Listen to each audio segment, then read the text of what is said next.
dit la Bible à propos des tatouages? Est-ce qu'ils sont autorisés ou au contraire interdits?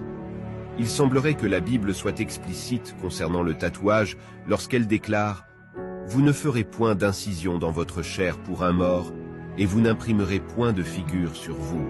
Je suis l'Éternel. » Lévitique 19, 28. Parmi les plus de 70 lois prescrites dans le livre du Lévitique, on trouve celle qui interdit aussi la consommation du porc, affirmant « Vous ne mangerez pas le porc, qui a des sabots fendus mais qui ne rumine pas.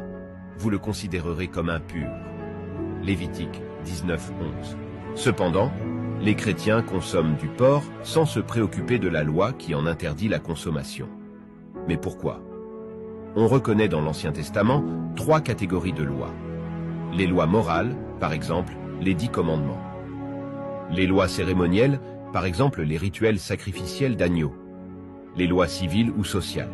Actuellement, seules les lois morales sont adoptées, les autres étant considérées comme contextuelles et à un peuple précis. Cette loi interdisant les tatouages était destinée aux Lévites, israélites, car ils avaient l'habitude de se faire des tatouages en l'honneur de divinités païennes. Certains chrétiens pensent donc qu'ils ne sont plus soumis aux lois cérémonielles et rituelles de la loi de l'Ancien Testament grâce à l'œuvre rédemptrice de Jésus-Christ.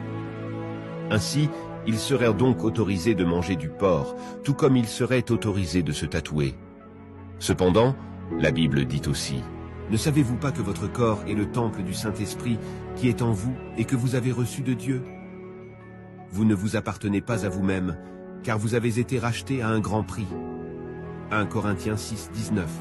Les tatouages autorisés seraient donc ceux réalisés pour la gloire de Dieu, et non les tatouages profanes qui rendent le corps moche.